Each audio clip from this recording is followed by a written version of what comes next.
ऐसी जिंदगी से अच्छा मर जाना, ऐसी जिंदगी से अच्छा मर जाना, ऐसी जिंदगी से अच्छा मर जाना। गुरुजी ऐसी जिंदगी से अच्छा मर जाना मेरा ऐसी जिंदगी से अच्छा मर जाना, जाते जाते भी ना बोला जीजू, सारे चाट गया रसगुल्ले करके, ठंडाई के कुल्ले खाली बोतल करके ढक्कन दे गया घरवाली को भी। आप अंत सुनिएगा क्या हुआ। ना तो साली ही मिली ना घरवाली, उस पे पॉकेट भी कर गया, चौकीदारी काम न आई, उसने ऐसी कला दिखाई, साला 2 महीने का वेतन घरवाली को भी आके ले गया। कविता खत्म हो गई, तालियां बजा दो वरना फिर।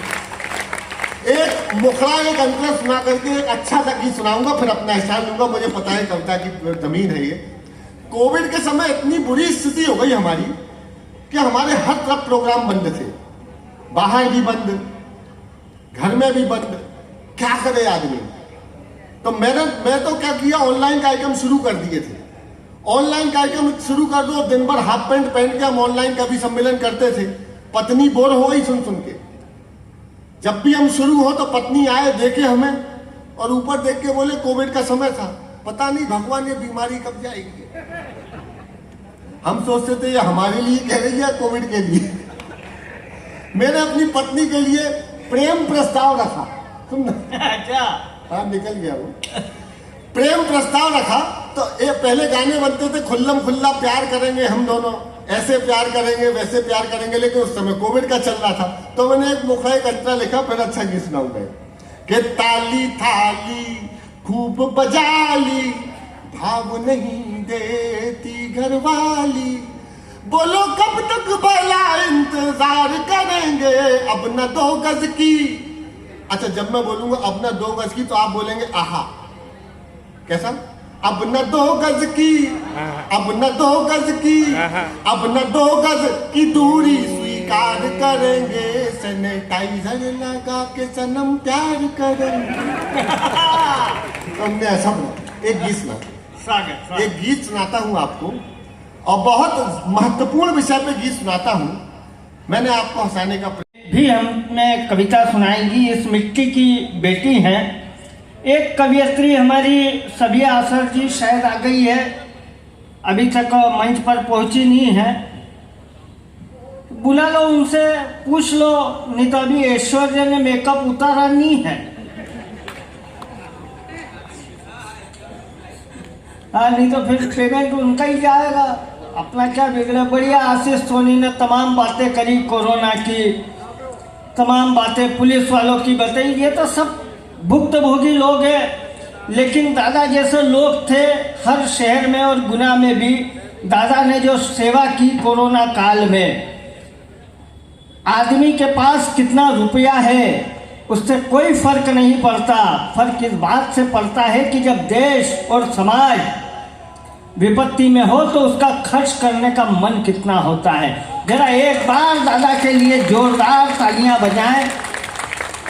पुलिस वालों की बात करी, पुलिस वाले बढ़िया ड्यूटी दे रहे हैं। पुलिस वालों ने बता रहे थे बहुत मारा, ये हमारे हरीश हंगामा जी को भाभी ने भेज दिया बेसन लेने, चौराहे पे मिल गए पुलिस वाले, टिकाई एक तो ये वापस ऐसे हाथ देके घर में आए। घर वाली ने पूछा क्या हुआ, बेसन लेने गए थे तो बहुत मार रहे हैं पुलिस वाले। ये 15 मिनट बैठे सोफे पे और वापस गए। पुलिस वाले ने कहा क्यों, तुझे अभी मारा था और तू वापस आ गया, क्यों आया वापस? तो क्या सर पहले इधर मारा था, एक इधर भी टिकाऊ बैलेंस बना रहेगा। जरा ताली बजाओ आप जोरदार। क्या है, लेकिन मेरा अनुभव दादा कोरोना काल में बिल्कुल अलग है पुलिस वालों का। लोग कह रहे हैं पुलिस वालों ने बाहर नहीं जाने दिया, बहुत मारा, सामान लेने जाना था। ऐसा नहीं है।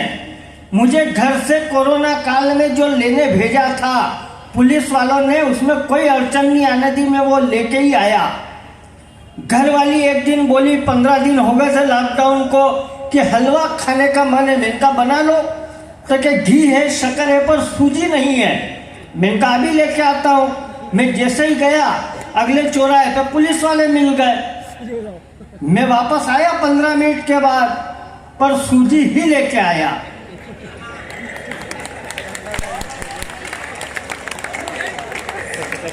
तो ऐसा नहीं है। इधर हमारे वीर जी, आप क्या आनंद के साथ सुन रहे हैं, आप थोड़ा इधर उधर हुआ करो, क्योंकि आप और इधर हमारे पास भी एक 1.25 लाख का सरदार है। आप दो आमने सामने होते हो तो short circuit face to face हो जाते हैं। हमारे आपका मामला अलग है, हमारा सरदार जी का मामला बिल्कुल अलग है। हम दोनों अभी रतलाम रेलवे स्टेशन पे मिले। मैं टिकट की लाइन में लगा, 2 आदमी आगे लगे, इधर प्रताप फौजदार जी खड़े। पहले आदमी ने पैसे बढ़ाए, एक अमृतसर का टिकट दे दो। सरदार जी ने दिया एक घुमा के, अमृतसर बोलता है, अमृतसर साहेब बोल। उसने माफी मांगी, साहब एक अमृतसर साहेब का टिकट दे दो। वो टिकट लेके निकला, पीछे वाले ने देखा क्या ये सरदार जी खतरनाक आदमी है, साहेब नहीं लगाओ तो मारते हैं। उसने पैसे बढ़ा के भटिंडा साहेब का टिकट दे दो। फिर सरदार जी का दिमाग खराब, तो भटिंडा अटिंडा के आगे में साहेब लगा रहा है, मतलब अमृतसर साहेब का भी नाम खराब कर रहा है। उसने भी माफी मांगी, वो भी निकल लिया। अब नंबर मेरा। मैंने कहा ये सरदार जी वाकई में खतरनाक आदमी है, साहेब लगाओ तो मारे, नी लगाओ तो मारे। मैंने कहा कुछ नहीं, अपन तो अपनी एमपी की बुद्धि लगाओ। मैंने पैसे बढ़ाए, मैंने कहा ये सरदार जी जहाँ का कहे वहाँ का एक टिकट दे दो। तो अपन ज्यादा कोई टेंशन नहीं लेते। और क्या बातें करें राजनीति की, देश यूं भी राम भरोसे चल रहा है। और मैं चाहता हूं कि अब ये कवि सम्मेलन भी राम भरोसे तक आ जाना चाहिए।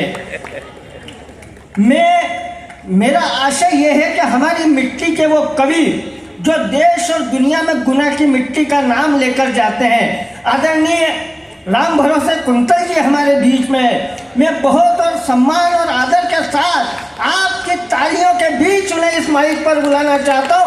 जरा अपनी मिट्टी के बेटे के लिए दोनों हाथ उठाकर तालियां बजाकर अगवानी करें। हम सभी के हृदय में विराजमान माँ वीणा पाणी को नमन करता हूँ, समृद्ध मंच को नमन करता हूँ, आप सभी शुद्ध श्रोताओं को प्रणाम करता हूँ और 4-4 पंक्तियों से आपके हृदय में उतरने का प्रयास करता हूँ। इस देश के नाम ये 4 पंक्तियां सुनिएगा। कि ऐसे रंग डालो के तन मन तिरंगा हो जाए, ऐसे रंग डालो के तन मन तिरंगा हो जाए, ऐसी भंग पीसो के जनगण तिरंगा हो जाए, और मिले मौका तो मैं भी खेलूं खून की होली, पाऊं शहादत और कफन तिरंगा हो जाए। वाह वाह वाह, बहुत बहुत धन्यवाद मित्रों। मैं जितनी ज्ञान की बात कर सकता था कर चुका। कुछ घटनाओं से आपको जोड़ता हूं साहब। आजकल बच्चे बड़े शातिर हो गए, बहुत खतरनाक हो गए अतुल भैया। कल मेरा बड़ा बेटा मुझसे पूछने लगा, पापा आपकी शादी किससे हुई? मैंने कहा बेटा तेरी मम्मी से। और बोले चाचा की? मैंने कहा तेरी चाची से। और बोले दादा की? मैंने कहा तेरी दादी से। बोले अच्छो यार, घरे के घर में सेटिंग कर ली। उससे छोटा बेटा साहब रोज स्कूल से आता तो बड़ा दुखी मुंह लटका के आता, लेकिन कल बड़ा उछलता कूदता आया, नाचता गाता। मैंने कहा क्यों भाई, क्या हो गया? आज तो बड़ा खुश है। अरे बोले पापा क्या ब्यूटीफुल मैडम आई आज स्कूल। इतनी क्यूट मैडम कि लग रहा है कि उसको देखते ही रहो देखते ही रहो। 40 मिनट कब गुजर गए पता ही नहीं चला। अरे मैंने कहा हट, शिक्षिकाएं जो होती हैं बेटा मां के समान होती हैं। बोले अरे यार पापा हर जगह आप अपनी जुगाड़ में लगे रहे। आनंद आ रहा हो तो एक बार सारे लोग ताली बजा के बताएं। अभी ऐश्वर्य भाई मिल गए मुझे वहां बाहर। मैंने सबने बताया कि वो लड़का है लड़का है। मैंने कहा नहीं भाई लड़का क्या, मैंने कहा मेरी तो बीवी इसके जैसे लगती है। मैं गया ऐश्वर्य भाई के पास, मैंने कहा ऐश्वर्य भाई मेरी पत्नी बिल्कुल आपके जैसी है, बस मूंछों का फर्क है। ऐश्वर्य भाई बोले लेकिन मेरी तो नहीं है। मैंने कहा लेकिन उसकी है।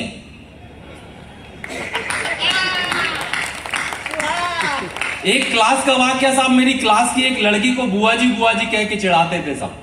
पहुंच गई प्रिंसिपल साहब के पास की, सारी क्लास के लड़के मुझे बुआ जी कह के चिढ़ाते हैं। प्रिंसिपल साहब बड़े खड़ूस थे साहब, आ गए कक्षा में, बोले कौन कहता है इसको बुआ जी? पहले से पूछा, दूसरे से, तीसरे से, चौथे से, सबने मना कर दिया साहब। अपना नंबर आया, बोले का भाई आशीष तुम कहत का जाए बुआ जी?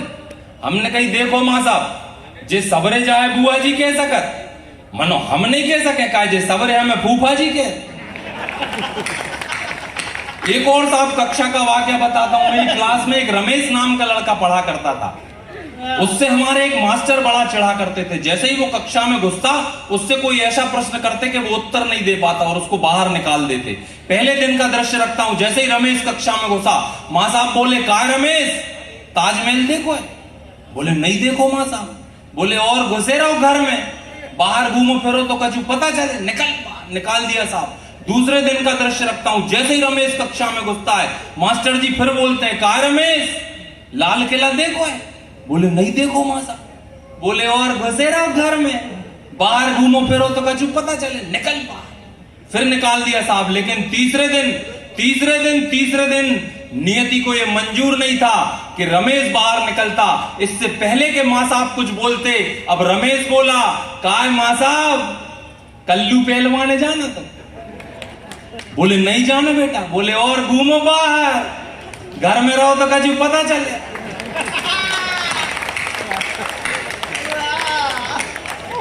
मेरे बड़े भाई बैठे हैं अतुल भैया, इनकी शादी साहब जरा देर से हुई। हम लोग अक्सर लड़कियां देखने जाया करते थे। एक बार इनका फोन आया, बोले आशीष आ जाओ यार, एक लड़की देखने चलना है। मैंने कहा चलो बड्डे।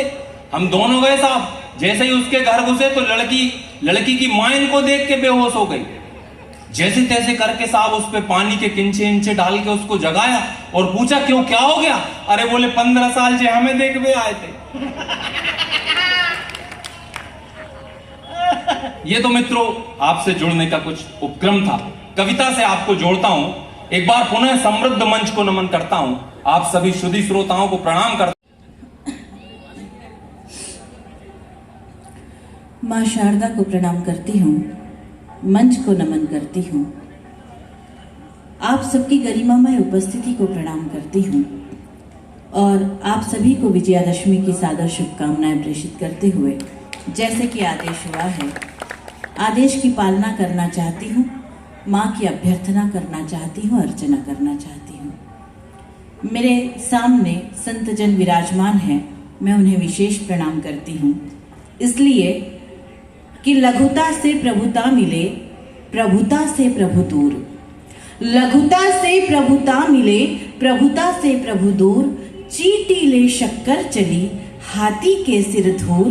और सती शूर को सहज है, घड़ी भरे को काम। सती शूर को सहज है, घड़ी भरे को काम। संत तो होना कठिन है, जीवन भर संग्राम। संत तो होना कठिन है, जीवन भर संग्राम। मेरा मानना है मित्रों कि रिश्ते बनाना मिट्टी पर मिट्टी से मिट्टी लिखने जैसा होता है, लेकिन रिश्ते निभाना पानी पर पानी से पानी लिखने जैसा होता है। आइए आज राठौर परिवार के सौजन्य से, हमारे दादा के आशीर्वाद से हम माँ से प्रार्थना करते हैं कि वो इन रिश्तों को बनाए रखे। राम का आह्वान करते हुए कहना चाहती हूँ कि धर्म संस्कृति संस्कारों के वातायन की ओर चले। धर्म संस्कृति संस्कारों के वातायन की ओर चले। राम तुम्हारी पकड़ अंगुली, रामायण की ओर चले। राम तुम्हारी पकड़ अंगुली, रामायण की ओर चले। मैं प्रार्थना के स्वर माँ के श्री चरणों तक पहुँचाने का प्रयास करती हूँ। आप तालियों के साथ यदि अभ्यर्थना में शामिल होने का प्रयास करेंगे तो अर्चना सार्थक होगी। सुनिएगा। स्वागत। अनाती है, अनाती है, अनाती है।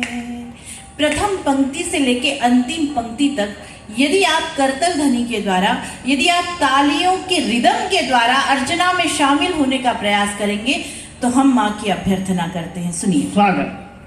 अनादि है, अनादि है, अनादि है। अनादि है अनंत है तू सुखों की खान है, अनादि है अनंत है तू सुखों की खान है। माँ तुझे प्रणाम है, माँ तुझे प्रणाम है, माँ तुझे प्रणाम है, माँ तुझे प्रणाम है। अनादि है अनंत है तू सुखों की खान है, अनादि है अनंत है तू सुखों की खान है। माँ तुझे प्रणाम है, माँ तुझे प्रणाम है, माँ तुझे प्रणाम है, माँ तुझे प्रणाम है। कालिदास वाल्मीकि सुरमुखर सुवासिनी, कालिदास वाल्मीकि सुरमुखर सुवासिनी, अगम निगम की धारिणी मम हृदय निवासिनी, अगम निगम की धारिणी मम हृदय निवासिनी।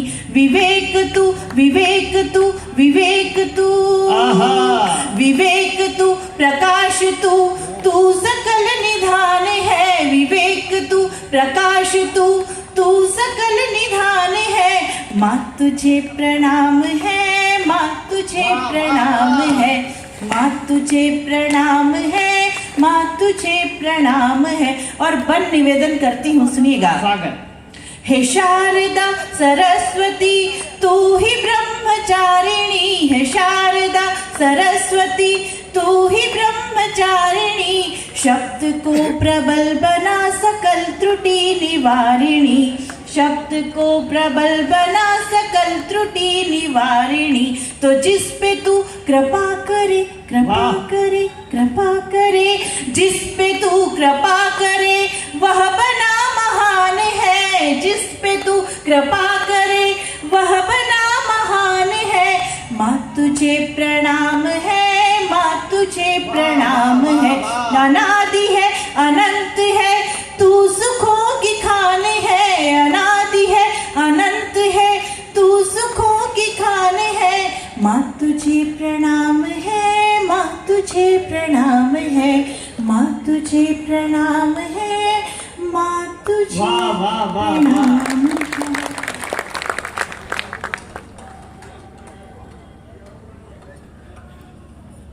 मन श्री कृष्ण के समान हो। जरा जोरदार तालियां बजाकर आवाज दे कि यहाँ आए मतलब कोई बहुत विशेष काम था। दादा इसलिए आए कि आज यहाँ लक्ष्मीगंज में कवि सम्मेलन है, कल अपने को रेलवे स्टेशन पर करना है। ताली बजाए हैं मत करो, लेकिन इन कवियों की यह मजबूरी है कि इन्होंने दूसरी जगह तारीख दे रखी है।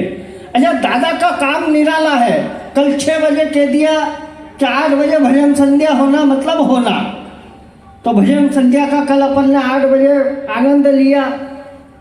आदरणीय प्रताप फौजदार जी ने मुझे जैसा बताया कि दादा का काम निराला है, दादा के लिए कोई असंभव काम नहीं है।